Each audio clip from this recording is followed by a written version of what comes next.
idea of the image that people have in their minds.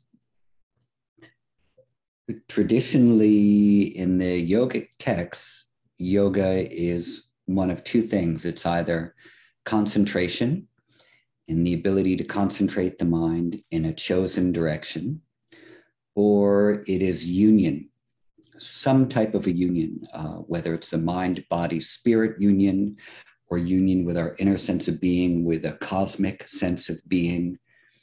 So these are the two roots of the word yoga. One is from Yujao Samadhao, which means yoga is concentration. The word is literally samadhi, which is a special type of concentration. And then the other word is from yunjate, which is to yoke or to join. So if I was to explain yoga to someone who had never done yoga before, I would probably say that yoga is a way of bringing a certain level of control to your physical body, a harmonizing of all of your physiological functions so they're working together, a calming of the nervous system, and a training of the mind so we learn some mastery over the mind. What does the mind do? And how can we begin to channel it in the direction we want it to go in without any distractions? And that the reason that those three things are important is because the primary things that people look for in life are happiness and meaning. And if we don't have our body in good physical shape, meaning our health is not good, it's very difficult to be happy. If our nervous system is shaken up all the time because of stress or trauma or anxiety, then it's harder to be happy. And if our minds are distracted all the time, then it's really hard to accomplish anything. And then we feel a sense of frustration, a lack of accomplishment. And that also makes it hard to be happy. So if we believe that, or it's important to us that happiness and meaning carry weight or value in our lives, then we should do something to address the vehicle which is carrying us through our lives, which is our mind, our body, our nervous system, and all the other emotions and faculties that go along with it. So I'd probably say something like that. I don't have any great sound bites. Yoga is union, you know.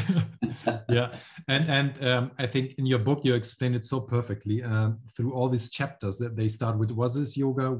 You talk about the 8 limbs, the practice of postures, the state of awareness, and also the one of the most important questions you also mentioned that we need to ask ourselves: who am I actually beneath all these layers we get throughout our lives, right?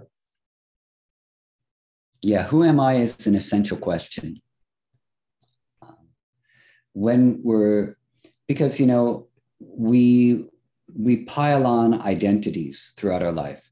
Like, I think my name is Eddie, and I think that I'm a yoga teacher, and I think I'm a father, and I think I'm a husband, and I think I'm a son, and I think I'm a teacher. And then I'll also think that I'm all these other things that maybe I want to believe that people might think about me. I want to believe that I'm knowledgeable, or that I know what I'm talking about, or that, you know, I'm good enough to be included in different things that I might want to be doing, whether it's scientific research or talking to you on a podcast or whatever it might be. We have tons and tons and tons of stories and identities that we craft throughout our lives. And some of these identities are from genetics. Some of them are imposed by culture. Some are from karma, or past imprints, which of course is also in a way our genetics, but a subtle part of the genetics. And then some of it is wherever desires arise from, that cause us to want to be a particular thing, to be a particular person, to be seen in a particular way, to be validated, or to be recognized, or loved, or any of these things. And so what happens is, if we put too much faith in any one of those stories and they're not fulfilled, our ideas about what we want are not reciprocated by the world, then same thing. We begin to doubt ourselves, we get upset, we strive, we have disappointment, all of these types of things. But really all it is a poor definition of self. And so what we want to do in yoga is we want to begin understanding all of the different stories we create about ourselves and begin to let go of those stories by seeing how they're inherently false, that they won't lead to happiness, they won't lead to a firm foundation in being settled in ourselves as awareness, as consciousness, as people who can just even perceive or interconnect. So the questioning of who am I is the foundation of really all of the Indic thought systems, of all of Hinduism, even within Buddhism and Jainism and everything which has arisen, from India. They're going to question, what is meaning? What is purpose? What is the self? Is there a self? And so who am I is the entry-level question into this whole arena of philosophy. It's just the beginning. And then it goes peeling layer after layer after layer. Mm. And regarding all these layers we get, I think it's also a big problem in our society nowadays, right? To get to that point, to find out or even ask the questions, because there are so many layers, so many influences from the outside, our society, the media, advertising, all this stuff. How can people, who are influenced by these surroundings each day, 24/7, how can they move into that direction if they never heard, for example, about yoga, right? Or shouldn't we change the whole society somehow, right? Or have yoga as a school class, like a school or yoga or coaching, do that from school on, from our early childhood days. Okay, so that was about 3 or 4 questions, and I'll try to go through each of them. That's fine, not a problem. All right, so these questions only make sense to you if you're ready to begin asking them. If someone says, and I'll give you an example. When I was in 9th grade, I had a school teacher, an English teacher. Her name was Mrs. Jane Benditson. And we had about 15 people or 20 people in our English class. The first book we read was Siddhartha, and by Hermann Hesse, who's amazing. I love one of your country people. Yeah. And Mrs. Benditson said to us, the most important questions you can ask yourself in life, there are 3 of them, are who am I, what am I doing here, and what do I do next? And she said, these are the 3 most important things that you can ask yourself. And you adhere to this, you will set your moral compass in your life. And I heard that, and it made a very profound effect on me. And I took that on as the guidance, basically, of my whole life. And everything I've been doing really since then is an investigation into those 3 questions. Now, out of all the people in my class, I don't think too many of the other students there also decided to do that same thing, where they heard that and they were like, oh my God, my life makes sense now. They were still concerned with whatever the stuff was they were concerned, because it didn't have a whole lot of meaning to them. So, you can put this stuff out there for everybody, but it's only if you are predispositioned to enter into the inquiry that you will do so. That's just how it is. I have 10 brothers and sisters. I'm the only one who does yoga. They've all seen me doing yoga. They've all tried coming to a couple of yoga classes with me. No one has done it. They're not interested. My sister, Kara, does it every once in a while. My sister, Amanda, says that she would like to do it, but it hurts her toes. So you have that, I guess. So that's the thing. These things are available, but they're not useful for everyone. They're only useful for the people who say, hey, this gives me meaning. But for other people, something else is going to give them meaning. And they might come to the same place through another line of inquiry or another line of engagement with that which they love doing in their lives. So that's the answer to that first question. And then the second and third question is, how do you expose more people to it? Well, you don't really, you just do what you do.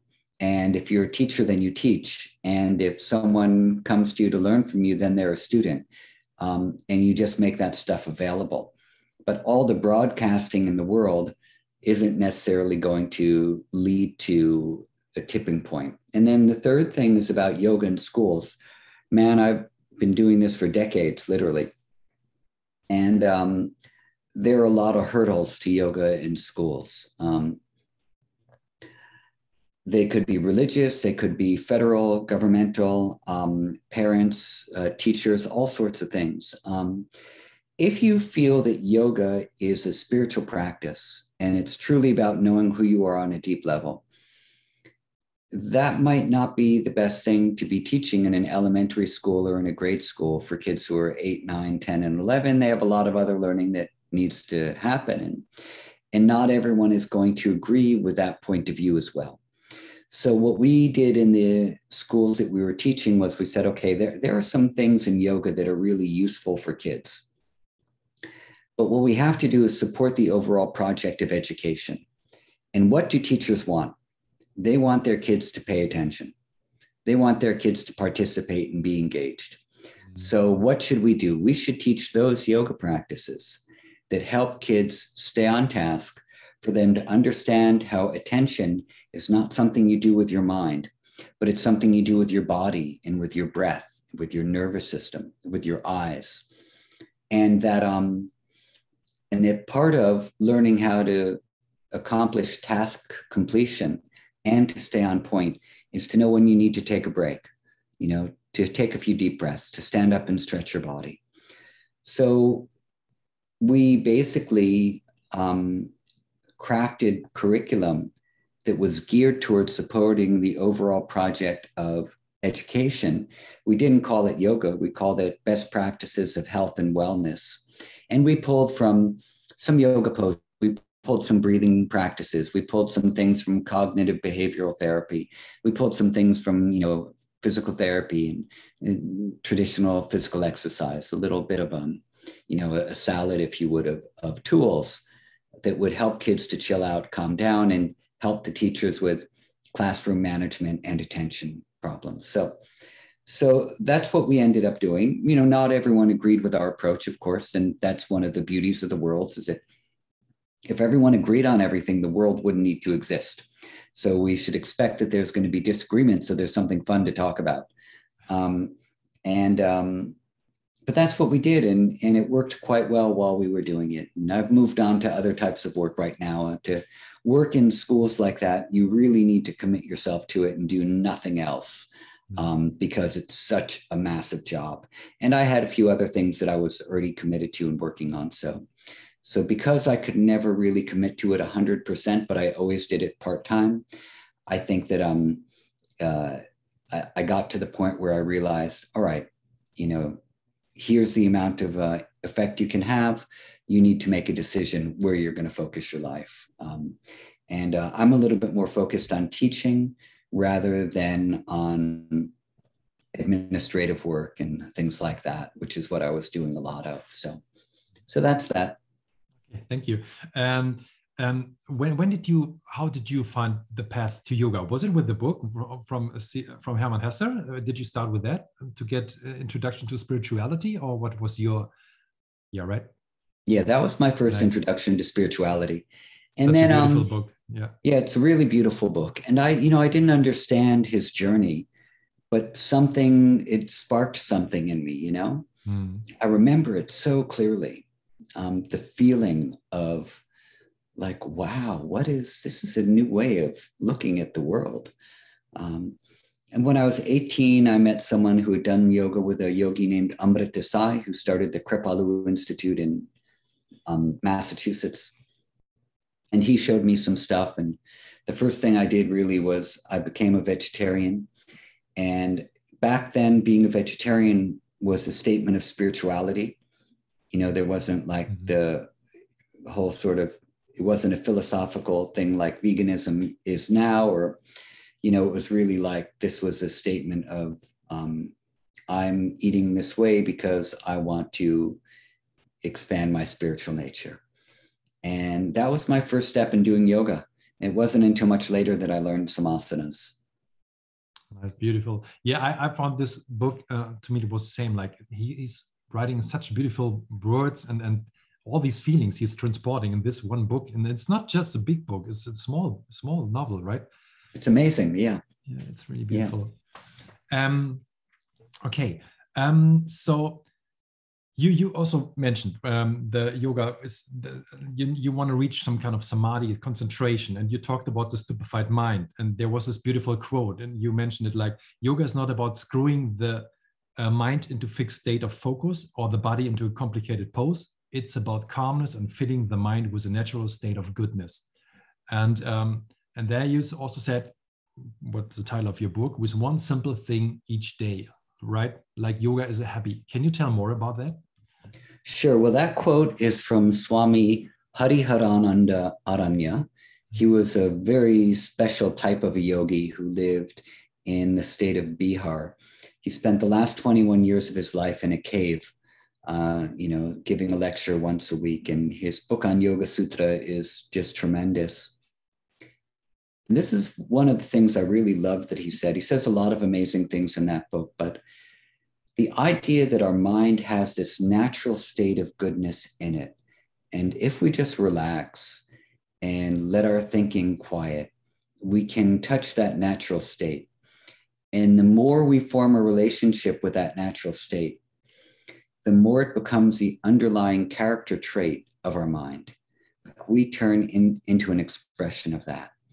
And the thing that covers up that natural trait of goodness is too much thinking. The speed of the thoughts and a lot of worries and anxiety and ambition and anger, greed, laziness, and all this. So all we need to do is like remove that stuff, and then goodness and brightness is there. So I like that quite a lot. So if you believe that that's the name of the game, then all you have to do is pick a few practices that help you get there and help accomplish that. And then you have to figure out through trial and error what those things are. For some, it might be mantra. For others, it might be prayer.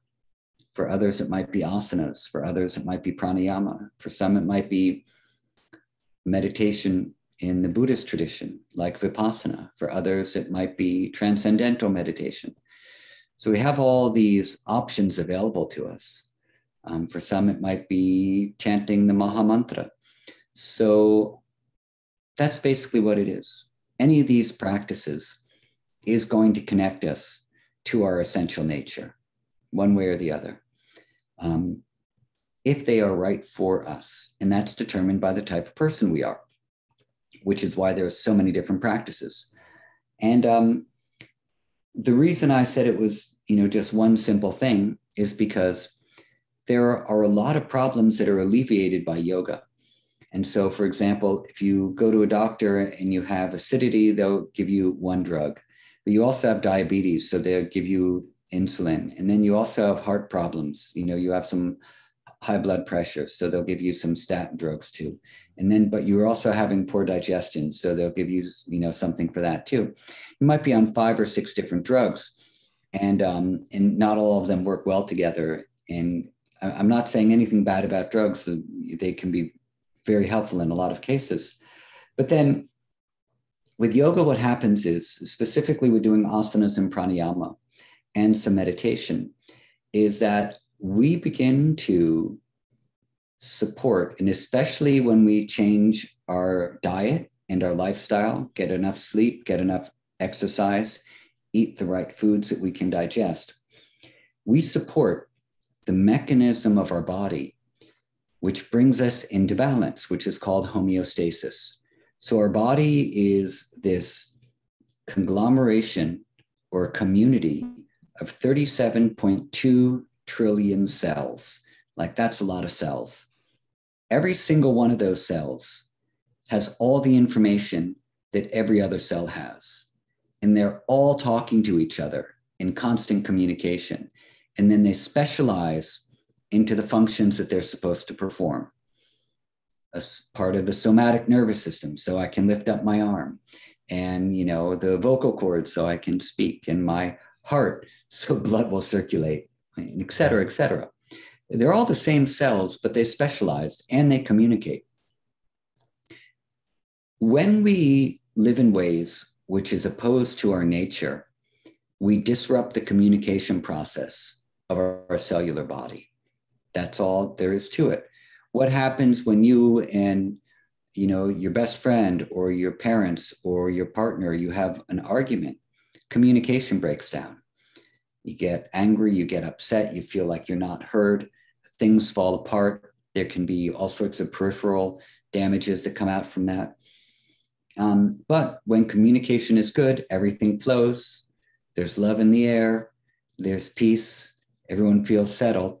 Our bodies are the same way. When things are communicating, then everything flows. And the things that are out of balance correct themselves. Our body has a healing mechanism. It's called restoration and repair, because we have tissue damage all through the day. We have cells dying off all through the day, new cells being born. And there's a lot of repair that has to happen on the body every day. How does the body know how to do this repair work? It knows, because it's a field of intelligence. We think we're so intelligent. We're not. We know extremely little. We can't go inside of us and say, oh, I think in the lower left-hand quadrant of my liver, there's like a little bit of inflammation that I need to now reduce. And we're not sensitive like that to every tiny, tiny little thing down to a cellular level. But the body knows. And so if we support the body to do this restoration and repair work by getting enough sleep, by eating low inflammatory foods, by getting some exercise, by having positive relationships, by doing some deep breathing, the body is going to maintain itself, and it's always going to be repairing itself, restoring itself every day while we sleep. So that's why you can come to yoga with a variety of different problems. But if you change your lifestyle, the problems start disappearing. And you don't have to take one particular drug to fix that thing that you're looking for in yoga. You don't have to go to yoga and say, I want to, I have digestive problems. I'm only going to do this one thing. I'm only going to do Nauli. Well, that won't be enough. It might do some of the job, but if you take on a whole lifestyle, all of a sudden your digestion gets better, but so does your sleep, and so does your state of mind. So does your flexibility and all these types of things. So this one simple thing of yoga addresses homeostasis, which is the body's ability to restore itself to balance. Whatever is out of balance with the body then gradually comes back into balance. And you don't have to do a lot of complicated things to do it. I think that's one of the reasons why yoga has spread so much around the world and is done by so many people, because it just seems to work when you do it right. Yeah, true. And and you also said, so it started also, some yogis say that at first you need to get the yamas and niyamas for sure, right? So how do you see that? Is it that strict that you really need to start with the yamas, niyamas? Because some people, they enter in our Western world, they enter with the asana classes, right? And after maybe years later, if they are lucky, they get to the yamas and niyamas, but they don't get taught about it in the first. Okay, so yama and niyama are the first two limbs or angas, parts of the Ashtanga Yoga system. Ashtanga meaning 8 parts. Yama are the observances that we have in regards to our interpersonal relationships, or that means how we relate with the people in the world around us, and animals and plants, everything. And niyama are the personal observances that we make towards our own spiritual discipline. Now, some people say that it's very difficult to embody the yamas, which are ahimsa, satya, asteya, brahmacharya, and aparigraha, which mean non-harm, honesty, non-stealing, sexual responsibility, and non-greediness. So it's hard to do those in the beginning if your nervous system isn't balanced and if your mind isn't clear. So they say you do asanas and pranayama first, and then the yama will be the spontaneous display of those behaviors due to the purification and awakening of your own consciousness. So as we become more and more aware, we become more conscious beings, then all of those of the yama naturally display themselves in us. And it's not like ahimsa, we're trying to not be violent, but there's an absence of violence in us. There's no ability for us to cause any harm purposefully to any being within us. Those things just disappear. And so that's basically what the yamas are addressing. They're addressing all the ways that we have faulty behavior because our mind is not clear, the nervous system is not balanced. Now, that doesn't mean we shouldn't do them. It means that we can try to do them, but we might only be able to do them at certain times, like when we remember to. And so in that case, the yamas become like vows. So I can say, well, I'm going to practice honesty for 2 hours each day, and not speak during those 2 hours or something, and just watch what happens to speech in your mind. Or you might have points during the day where you say, anytime someone asks me a question, I'm going to use that as a trigger to remember to use right speech, to use honesty, to speak in a way which is sweet, that doesn't cause harm, but is also true. So, and we can do these with many types of things. We can do that with sexual responsibility. You can go, okay, as I walk down the street, anytime I sexually objectify a person in my mind by looking at them, I'm going to remind myself that I'm doing that. I'm going to say, hey, this is what you're doing right now. And that person is not an object of your enjoyment. This is a human being who deserves happiness and love and fulfillment, and they don't exist for your satisfaction. So we can do all these types of things where triggers in the world around us will remind us to practice something. And, you don't have to do all of them. You can pick one. And there are stories in the Puranas of different sages who attained to liberation by only practicing one thing, by only practicing satya or honesty. Sages who attain to realization only by practicing Ishvara Pranidhana or surrender to God. So at the same time that all these parts of Ashtanga Yoga are considered to be limbs, they're not really consecutive. You can jump in at almost any point, except for, of course, samadhi. Most people can't jump in there. And the last three limbs of concentration, meditation, and samadhi are usually taken as one complete thing. And they lead to certain types of liberations or deeper levels of awareness. But if you look at asana, the effects of asanas or postures is that when you do them in a particular way with a relaxed effort and cognitively absorbing your mind in the infinite, then you transcend all the pairs of opposites, hot and cold, past, present, and future. You're no longer affected by the things that normally sway us and throw us off and cause us elation or depression.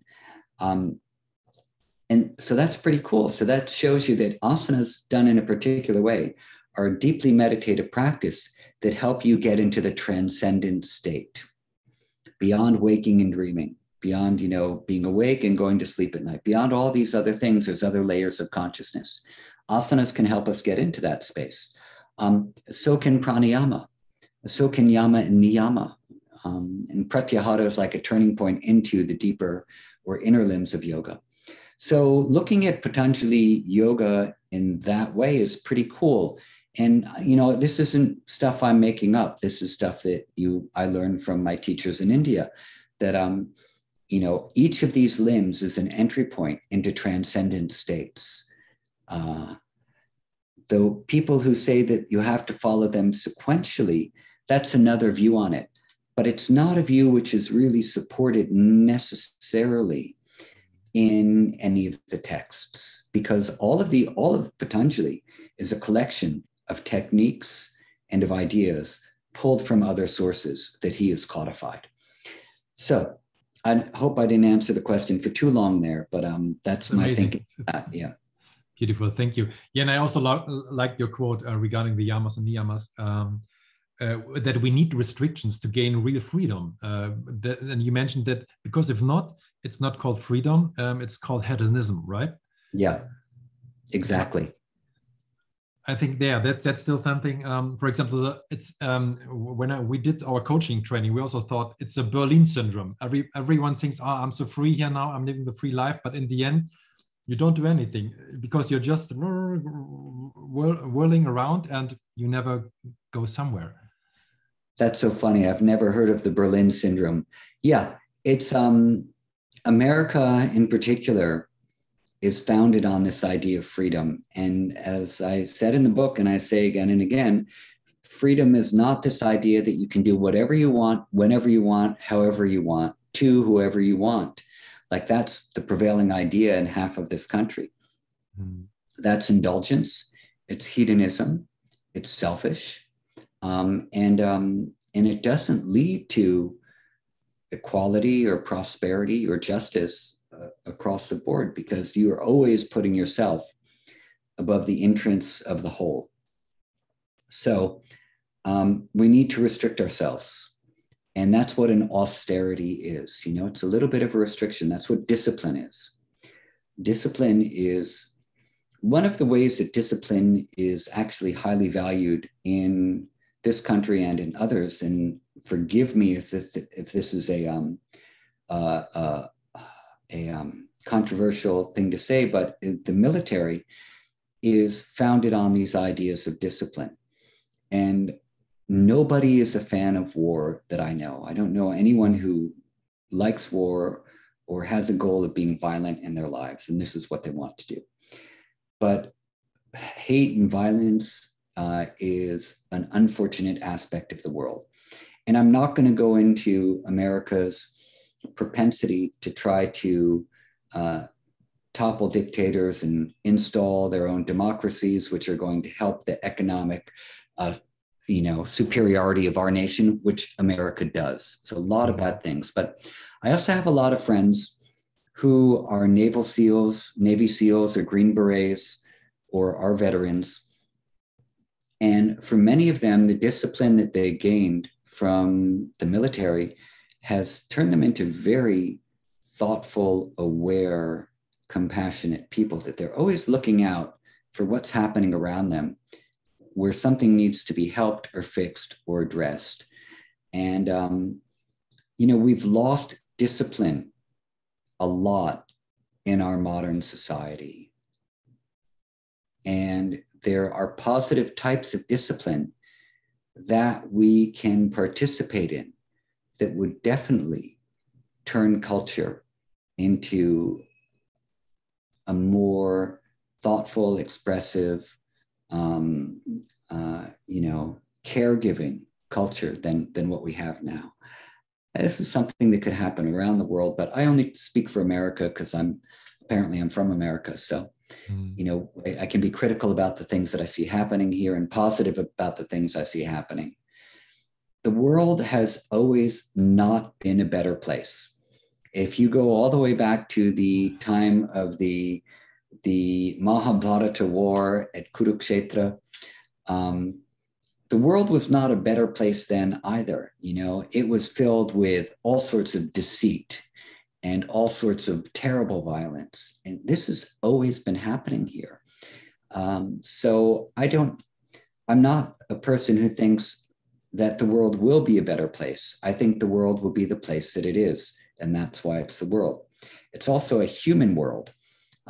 Animals and nature have their own types of worlds, which we cannot even begin to imagine because we're not plants or animals. So we have a world which has always been plagued by violence. And those who choose to can make a choice to say, hey, that's not how I want to live and participate in this world. Let's see if we can craft something different. Do I ever think that the balance is going to tilt completely towards the good and this planet will be a utopian place? Somehow I can't see that happening, but that's okay, because maybe that's not the purpose and function of this plane of existence. Maybe this plane of existence is meant for battling all those things out and seeing where you end up at the end of your life as you go into your next one. Maybe there are other planes of existence where it's not like this physical world, where things operate in a different type of a way. I don't know. I have no idea. If I ever get there, I'll send you email and I'll let you know. But so, I don't have this utopian vision of the world, but it seems like for a long time, a very intrinsic nature of humanity has been to expand consciousness. Like there's certain people who always are deeply engaged in expanding consciousness and or spreading goodness. And for those people, having adversity is one of the things which begins to spur that journey towards consciousness. So challenges breed opportunity.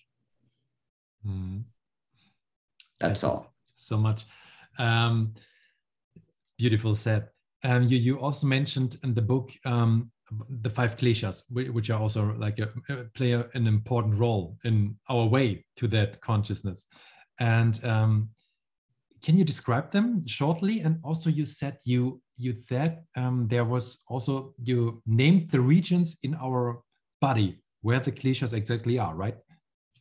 The cliches are the 5 obstructions to knowing who we are. And the first one is avidya, which means we have an incomplete knowledge of who we are.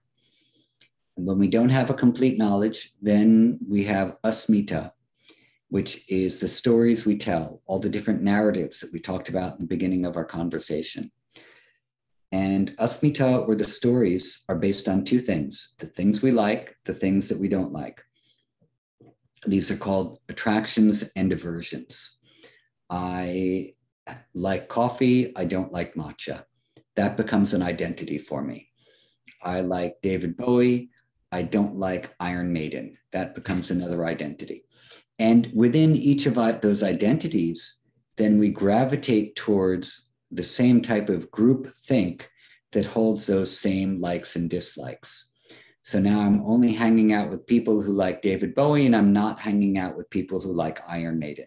And then what happens is those 2 groups, they begin to criticize each other. That music sucks, their hairstyles are ridiculous, whatever. And then you begin to cling. And as you cling to your identity, you cling to it because you think that if I don't have this identity, who will I be? And that becomes fear of extinction, abhinivesha. That's the final of the cliches. So you have avidya, not knowing who we are; asmita, a false narrative; raga, the things I like; dvesha, the things I don't like; abhinivesha, clinging to all of that because of a fear of not existing, also called death. But that's not really what death is, but that's what we think of it as being. Mm-hmm. Now, the clinging to life or clinging to identity is a survival function. And in our physical body, how do we cling to our life and our identity? Is through our breath, through our heartbeat, through all of our physiological functions maintaining themselves. And all of our survival functions are contained within our brainstem. The brainstem is the CEO, basically, of survival functions.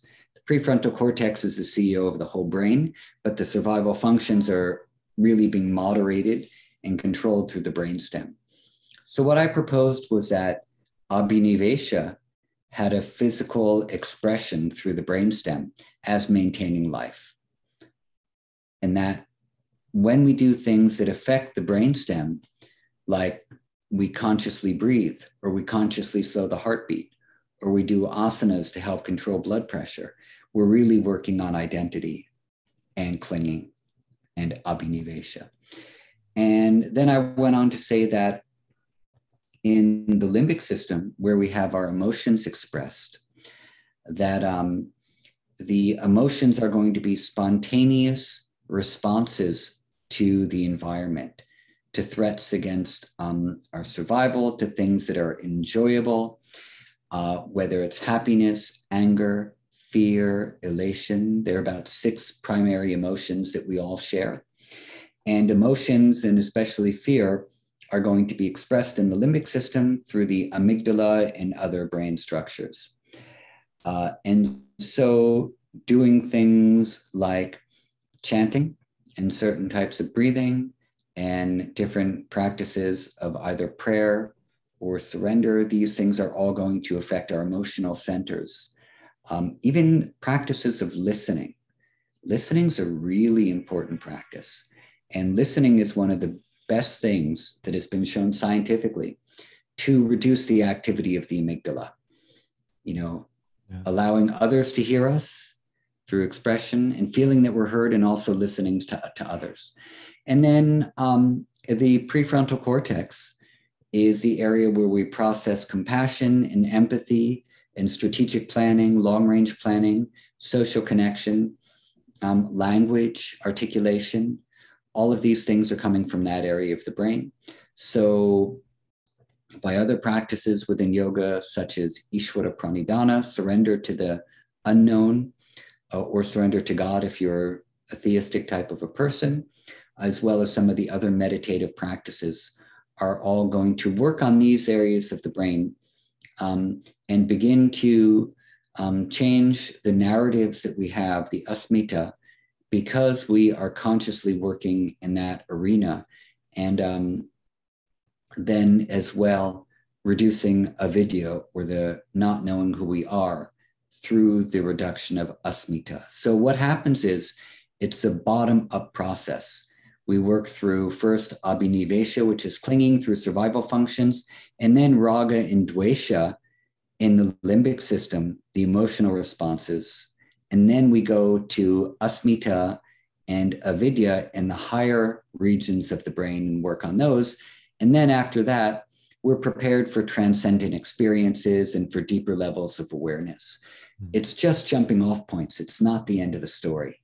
And that's really what Patanjali says. He says that through these particular practices of tapas, which is austerity, swadhyaya, self-reflection and mantra, and Ishvara Pranidhana, surrender, you will thin the cliches. You just thin them. You won't get rid of them. You'll thin them and prepare yourself for meditation.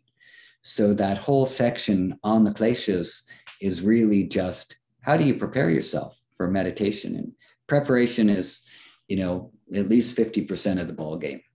You want to cook a big meal, do your shopping, get all your groceries, and lay out your vegetables in an orderly manner, and have your implements that you need to cook so you don't have to find stuff. And then you chop your food and put it in one bowl. Your pan is already ready. You know where your oil is, and things flow. You can accomplish your meal. But if you go in the kitchen and you don't know where the pan is, and you can't find your spoon, and you need to strain the spaghetti, but there's no strainer because God knows where your wife put it, then, your meal is going to be a nightmare.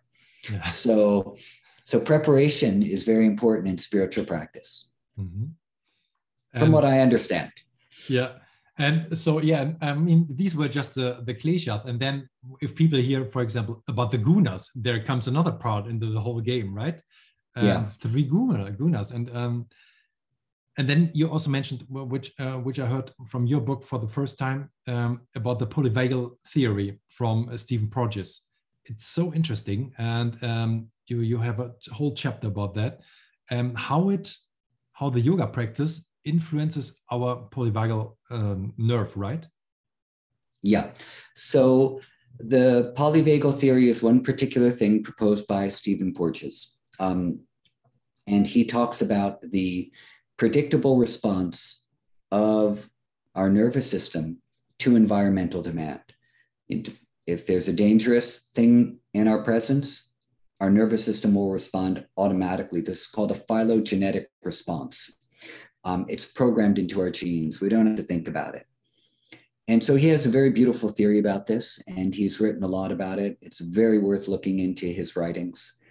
The vagus nerve itself is a very, very studied nerve complex in the body, because remember, our nervous system is transmitting messages.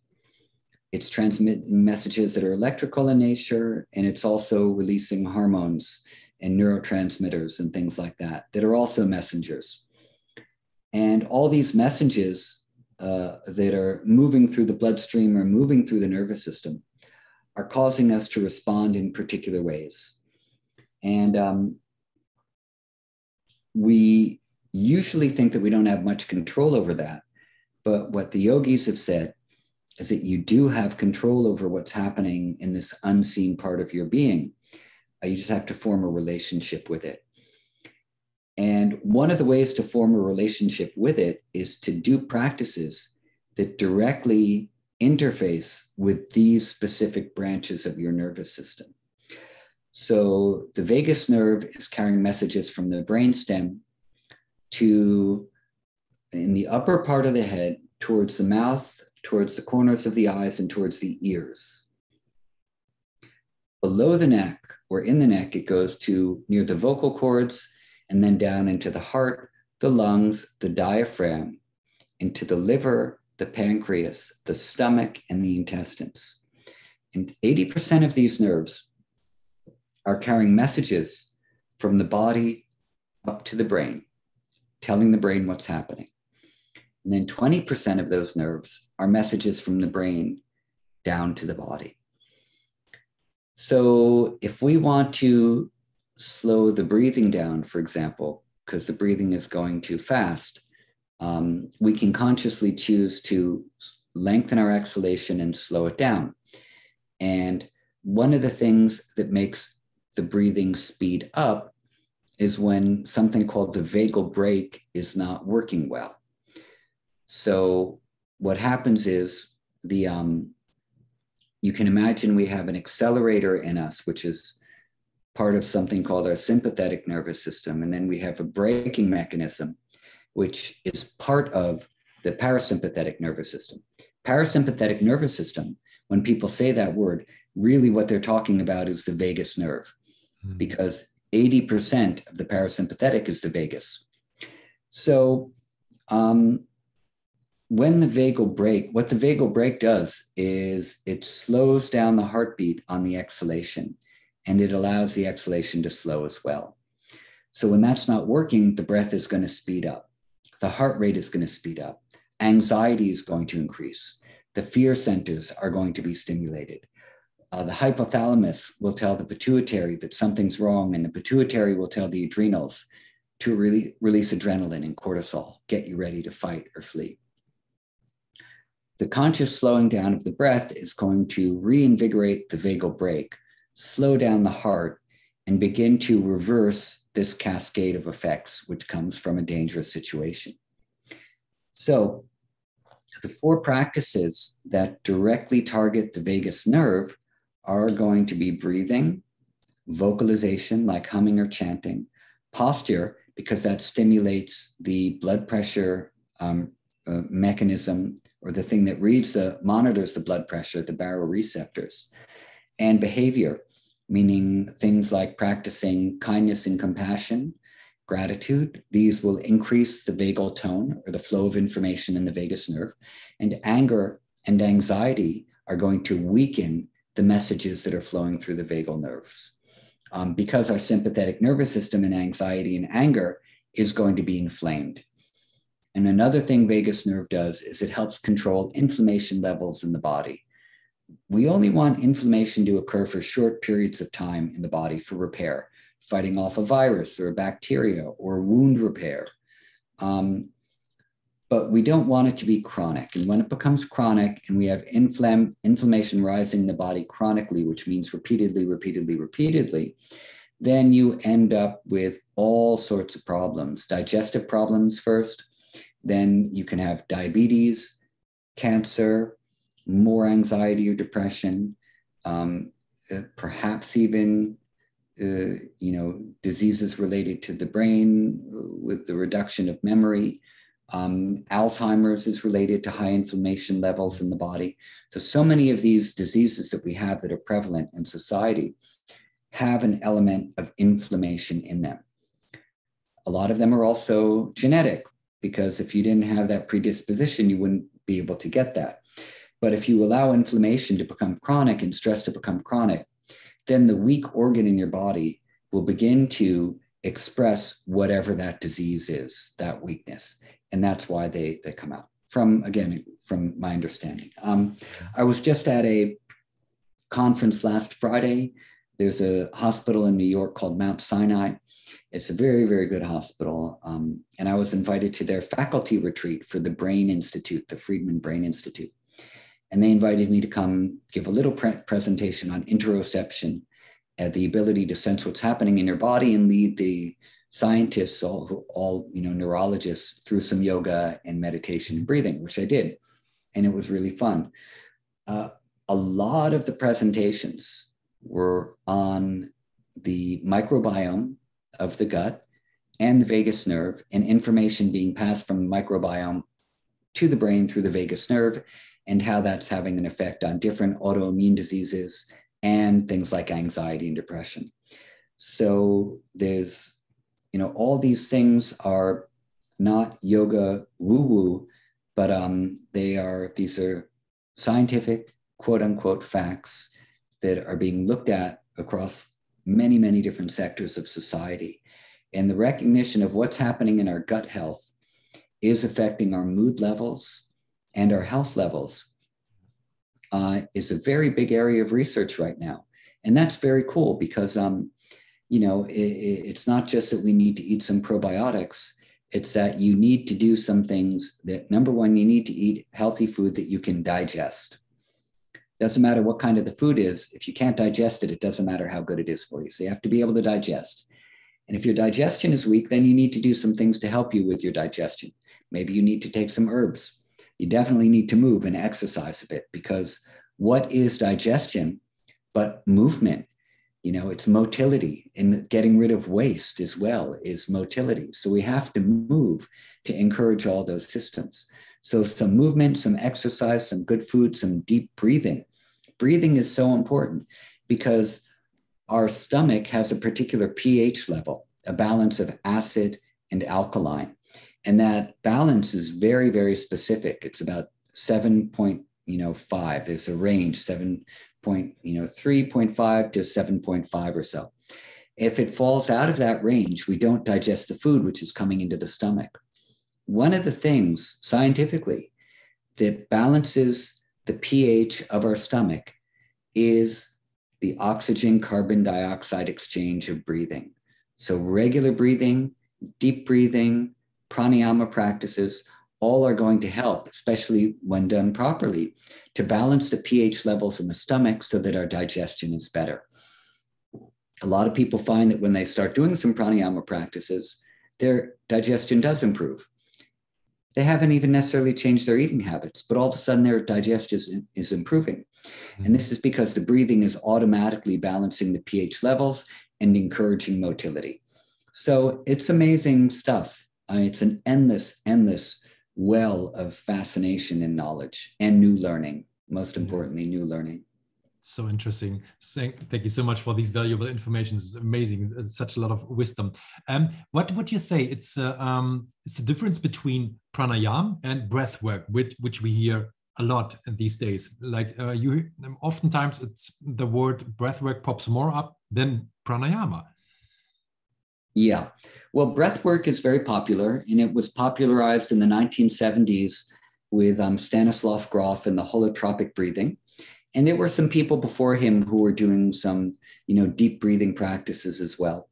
And they were very cathartic. They were using them for emotional release, for releasing trauma, for releasing inhibitions and things like that.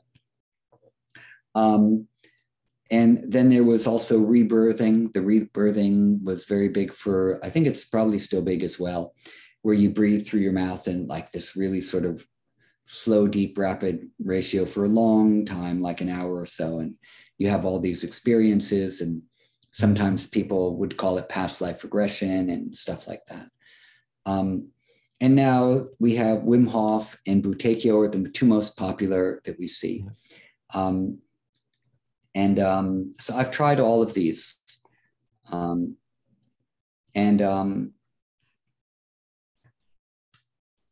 The distinction I see between all of these breathwork practices and pranayama is that the breathwork practices are very focused on breathing, and pranayama is focused on moving towards not breathing.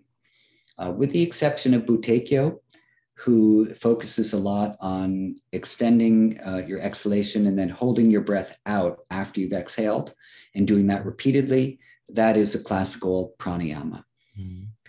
So with pranayama, number one, you're not so focused on the breathing. You're more focused on what happens when you're moving towards naturally letting your breath pause for longer periods of time.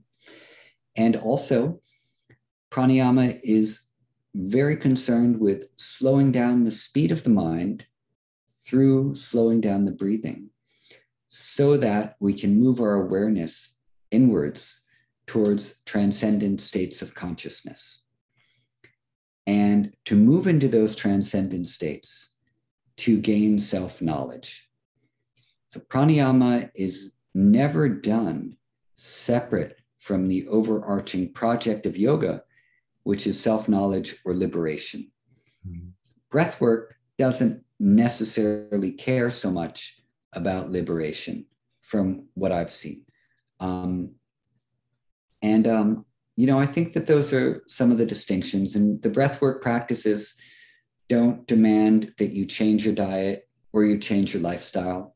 You can just do whatever you do and carry on. But yoga has an entire lifestyle adherence, which is necessary to some degree in order to get the benefits of the different practices. As well, within the pranayama practices, they're also predicated on yama and niyama.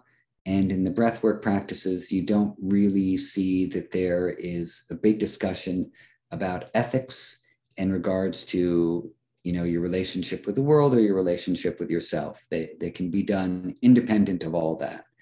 So you can do your breathwork practices and become superhuman or whatever, but continue doing whatever you're doing otherwise. Yoga is interested in transformation. It's interested in change and growth and expansion. So I'm not saying that the modern breathwork practices are not interested in that, but it's not their thesis. It's not the stated mission. In yoga, you have a stated mission called the Lakshana Sutra of Patanjali, which is Chitta Vritti Nirodha. That's the defining characteristic. To gain mastery of the mind, to be able to still all of the activity in the mind so that your awareness remains established in awareness itself as pure being. And then knowing that all other beings have that potential within them too. That's what yoga is for. And so pranayama supports that project. It supports that undertaking. And so that's how it's probably a little bit different than breathwork. That being said, I've met Wim Hof on a couple of occasions and listened to him speak about consciousness. And I think that the things that he says about consciousness are very profound and very directly in line with what many of the wisdom traditions of the world teach. I don't necessarily know that that's what his massive following is interested in as much as they are as the superhuman powers he seems to have of withstanding cold for long periods of time, which is impressive. So there might be a little disconnect there, but there's that same disconnect in the yoga world from India too, that in the Indian way of presenting yoga, whether you call it the Hindu way of presenting yoga or the Vedic way or whatever people would like to identify it as, we don't see that being emulated in the West. If you look at where yoga comes from and how yoga is being done, you go, wow, is that even the same thing? In a lot of cases, we can say, no, they're so far away from each other. So I don't have any criticism or judgment on that, what could be a disconnect from Wim Hof to the larger community, which honestly I'm not involved in, so I don't know what they're thinking. But if that exists, I don't think it's all that different from the disconnect between yoga as a practice of liberation, and yoga as a practice, the way that it's done by so many people in the West, which is a physical undertaking, or as a job, you know, a career, an influencer, or whatever. It's quite a big stretch. So we have these problems. This is part of human nature. It's part of the, you know, the fractured perception that turns into behavior of human nature. And it happens across all disciplines. So, but to answer your question succinctly, which I'm terrible at doing, by the way, as you've noticed, is that if something is pranayama, call it by pranayama. If something is breathwork, call it as breathwork. Don't try to pretend that they're the same thing, because if they don't have the same goals, then they might not be the same thing. And they each have their benefits in and of their own accord. And it's the same with yoga. Like a yoga posture can have a lot of effects, but we don't need to call it physical exercise. Because, you know, if I do jumping jacks and I do squats and I do push-ups, which I do, they make me feel great. But they make me feel very different than if I stay for 20 minutes in a headstand. So I'm not going to equate those. Yes, I'm doing something with my physical body, but what am I doing determines the name of the thing that you're doing. So give all of these things, I say, the respect they deserve within the categories that they fall under. But we don't have to mix the categories too much, you know? You know, we don't have to say a falafel is a plate of spaghetti because it's food. It's not. It's a different kind of food. And that's cool. Nothing wrong with that. They both provide nourishment in different types. You know, and neither of them are foods you want to eat every day, by the way. So that's my feeling on all these things. Like, you know, don't mix and match all the time. And I don't like hearing pranayama called breath work. You know, I don't like it because it's not what breath work is. It's been around a lot longer. So why should we use a modern term and make pranayama fit into a modern term just because they seem to look the same? We're more sophisticated than that as a creature. And that's good. We should be more sophisticated. And that's all. Yeah, that's amazing. You said you're terrible in it. I think you're amazing. It's amazing to hear from such a great teacher. Thank you so much. Speaking of breath and then also the oral part that we do in our yoga practice, let's jump over to kirtan, which is also an amazing practice. How would you describe the benefits? What's happening in our heart? I mean, it affects everything, right? If we join a kirtan, if we sing together with people, how would you describe it to people who never joined the kirtan, for example? Well, I mean, you know, I don't know.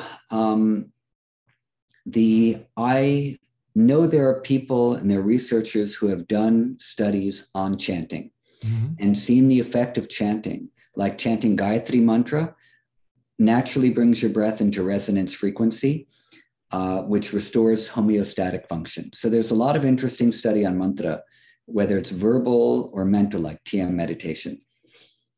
I would never personally want to do scientific research on kirtan.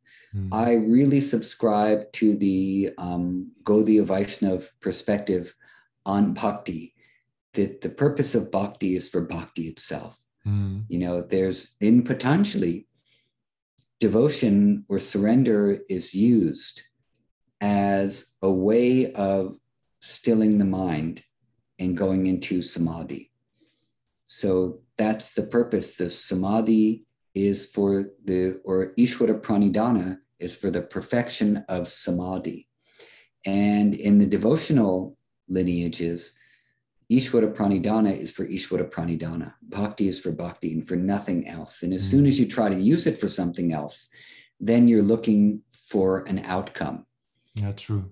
And as soon as you look for an outcome, then you're creating more karma. Rather than so all chanting is a nishkama karma. It's an offering of the heart without the desiring or desire for any other outcome. The only thing you might want to do in bhakti is please the Lord, but not with the expectation that you're going to get any special blessings from that, just because that brings you your greatest joy and the greatest communion with the divine.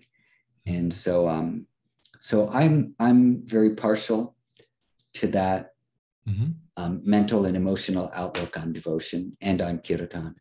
You know, you want to lose yourself in the chanting. And I think it's also important, because kirtan is so popular these days in the West as well, for people to remember the names that are being chanted are names of God. They're not energies. You know, they are energies, yes, but they're not just these, you know, random energetic forces that you can form some, you know, idea about, which is separated from the truth of what they're really there for, which is that when you're chanting to Ram or Krishna or Lakshmi or Saraswati or Durga or Shiva, these are Hindu gods. And some of them are found in the Vedas, some of them are found in Puranas. There is an entire cultural association with all of these deities, with these devas, these beings of light. And to know who you are invoking is important. You know, I should know right now that I'm talking to Thomas. I shouldn't imagine that I'm talking to somebody else. You know, talking to you, you're talking to me. And when we're invoking a particular form, you know, it is a expansion or energetic expression of the divine in the form of Hanuman, in the form of Shiva. Know that who you are connecting with, who you're invoking. And then, because all of the deities exist within our own bodies as well. And then they are invoked within us and express their nature through us as well, at least in some of the philosophical traditions. So know what you're chanting and know where it comes from. And don't use it as a pastime, you know. So that's my opinion, you know. Don't use it as just some, oh yeah, I want to go chant and get so high. Like some people don't care about that. They say, oh, that's cool. You know, you can go ahead, and probably there are a lot of Indian people would say that as well. Yes, it's good. Just enjoy and chant and some transformation will come. As a Western person who is using another culture as my spiritual life, I think a higher order of respect and knowledge and discernment is very important. Otherwise, what happens is we might begin to fall into the lower tendencies of the mind, which is to use that thing for my own benefit. Oh, maybe I can use this name and image to make money. Print some t-shirts or put it on a mug. And that's one of the dangers as well, of like, you know, because if we have this mindset which is geared towards survival, success, commercialism, we'll start to use whatever is put in front of us in that kind of a way. So if we have a deeper understanding of the thing that we're doing, we might say, you know, this one little thing that I'm doing in my life, I'm not going to try to commercialize it. You know, I'm not going to try to exploit it for my own survival issues. Yeah. And so that's all. And in the West, there's a lot of commodification of Indian spirituality. There's a lot of commodification of Hindu icons, of Sanskrit words, all of these types of things. But we don't have a lot of deep knowledge about what those things really are. Yeah. So I say, be careful, tread with respect, with humility, keep learning. And little by little, those tendencies we have can be diminished. Now, one of the ways of diminishing those tendencies is actually by doing a lot of kirtan and getting lost in the name. Yeah. So when we get lost in the name in a group bhavana, then what that does is that increases the sattvic nature of the mind to move towards harmony, lightness, buoyancy, knowledge, and the rajasic natures of activity and passion and commodification. Those tendencies become a little bit less. So on the one hand, know what you're chanting. On the other hand, by doing a lot of it, it is naturally going to transform you as well. So amazing. Thank you so much. Another last question that I had. I mean, I have so many more questions, but I don't want to bother you with the time. There's also this the word that comes up these days. It's all about this spiritual bypassing, and you also taught about it in the book. Spiritual bypassing versus confronting with one's own real traumas, right? But how, for example, people who don't know how to confront with traumas and stuff like that, how can they move also into more this direction than just to, I do an affirmation, everything's fine, or I chant something and everything's fine, but really confront myself with the stuff that I went through? Well, it's hard, you have to be ready for it and you have to want to. Everything goes in stages. Patanjali speaks about things going in stages as well. So we go through these stages. Sometimes we need professional help. We need a therapist, or we need to do some types of engaged work like that. That can be very helpful. And we can't force things on people also.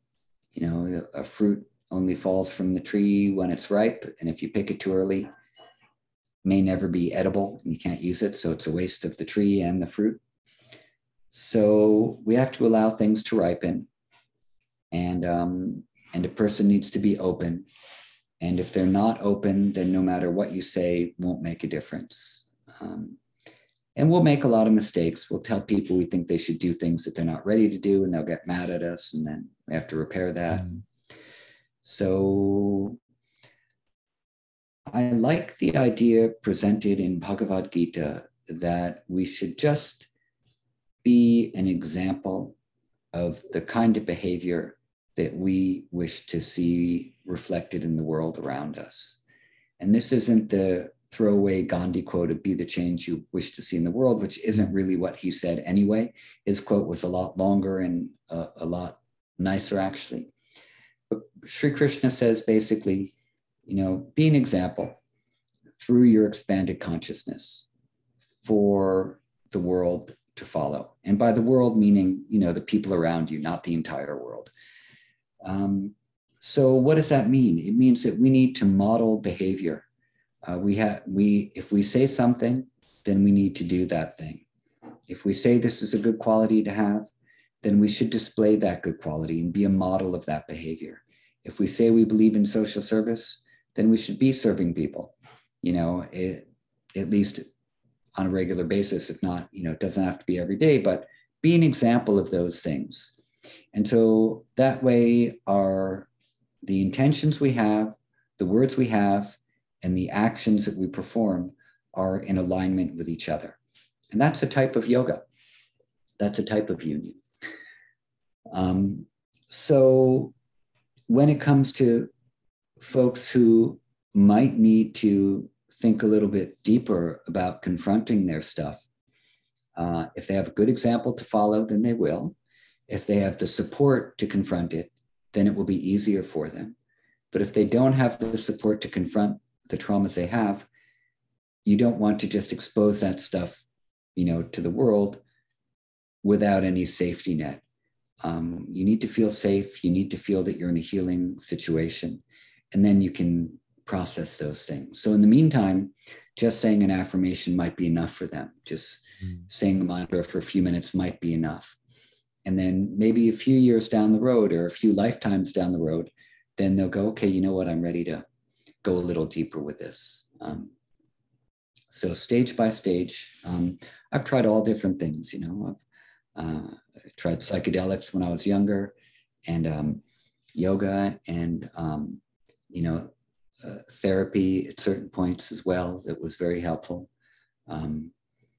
So we need all different modalities sometimes. Thank you so much. Beneath your book, which is amazing, I love it so much, which 3 more books from the yogic world or from the spiritual world would you recommend to readers who are interested in getting more into spirituality? Well, it depends on the level of the reader. So for someone who is a little bit kind of entry level,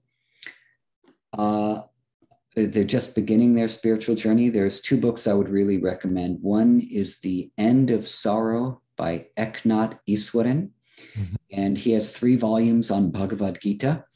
And his first volume is really very beautiful and so easy to understand. And he really discusses the teachings of Krishna almost as like lifestyle, emotional, behavioral things. It's really wonderful. I also think The 7 Spiritual Laws of Success by Deepak Chopra. Yeah, that's beautiful. Is a beautiful book and covers so many aspects of yoga, meditation, quantum physics in one small little volume. For people who are deeply into yoga and want to learn more about philosophy, I really recommend Swami Hariharananda's Philosophy of Patanjali. It's a very complicated book, but it's an amazing book. And, you know, I'm surrounded by books. I have tons of them piling up everywhere, you know, just all around me here. So there's so many choices. But those would be 3 that I would pick for, you know, beginning level and more intermediate level to get into. And then for people who are interested in more science and healing and things like that, The Biology of Belief by Dr. Bruce Lipton is really wonderful.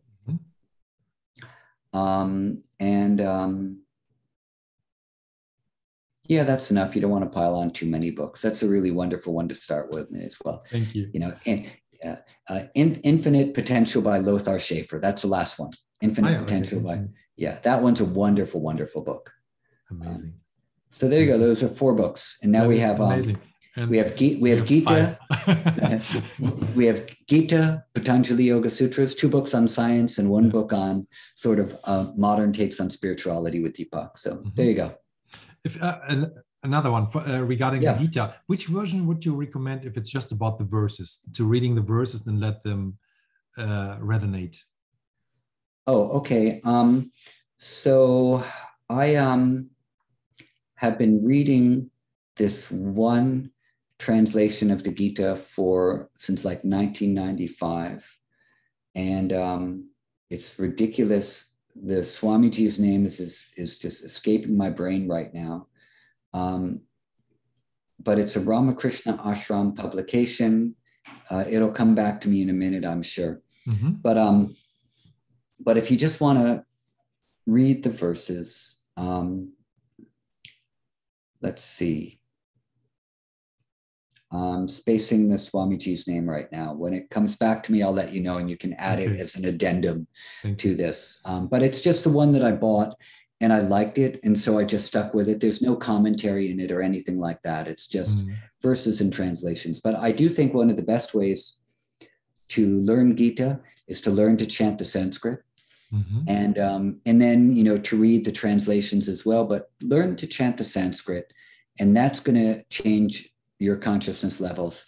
And then somehow, without even knowing the language, you begin to understand the meaning a little bit better. And this happens to like everyone I've ever met who, not speaking Sanskrit, tries to memorize Gita. They get a different understanding and begin to see how different verses are referring to each other in different chapters and in different locations in the chapter. And things just start to fall into place by the sound. So I think that's really the best thing to do. Yeah, and you can learn to chant it online. You know, there are a lot of people who have online Gita chanting, or find a good video on YouTube of someone chanting it nicely. The way that I first learned to chant Upanishads was I bought cassettes in Mysore back in the 1990s and 80s. I'd put them in my cassette player. I'd play one mantra, and then I would press pause, and I'd repeat the mantra back to my cassette recorder twice. And then I do the next one. And because I didn't have any teachers, you know, nearby. So I just learned lots of different Upanishads in that kind of way. But I did have a Gita chanting teacher in Mysore. So that's how I learned Gita. Oh, that's nice. Sounds amazing. And he would explain nothing to us. No. All we did was chant. He didn't Wow. explain anything. Every once in a while at the end of class, he would talk for 5 or 10 minutes, but mainly it was chanting. And so you felt the meaning of the chants? Yeah, right. Well, I had an English translation also, so I would read what it meant, but something, sound and meaning are eternally linked according to the different Sanskrit philosophies. Sound and meaning, word and meaning are eternally linked. So the meaning of the words begins to expose themselves to you as you repeat them. Okay. Wow, that's amazing. You also, the last thing, you're also sharing your wisdom online, right? How can people join you to join your classes, join your lectures? They just jump to your webpage, or how do you announce it? Yeah, that's all. I have a website. It's called eddiestern.com. My schedule for the month, I put up at the beginning of each month, I put up a new schedule. I usually teach 5 days a week, pranayama and asana classes. And then periodically, I do a philosophy course or a specialty course, like in pranayama or something like that. And in June, I'll start a 6-month online course with a friend of mine, which will be called the Yoga Education Series, and will cover all different philosophical aspects of Hinduism, including ancient yoga texts, Upanishadic texts, different teachers, modern Hindu teachers of yoga and philosophy. And the last month will be practical explorations of some of their different techniques. That'll start in January, and all that information will be on our website. Oh, nice. Yeah, we put the link in the show notes so that people just can click on it. Amazing. That program sounds amazing. I need to sign up. Can I sign up now? No, we haven't put it up yet, but okay. It's online. So it's not like it will get filled up, anyone can come. Yeah, sounds amazing. Eddie, thank you so much for your time and for sharing your knowledge, your wisdom. It was amazing. I'm so humbled to have you here. Thank you so much. Thank you for being so patient with me. I missed our first meeting. I totally forgot to put it in our account. And then I didn't have our second one confirmed. So finally, third time is the charm. And then you were off in the country somewhere and had no Wi-Fi for one of us. I would wait forever to have you here. So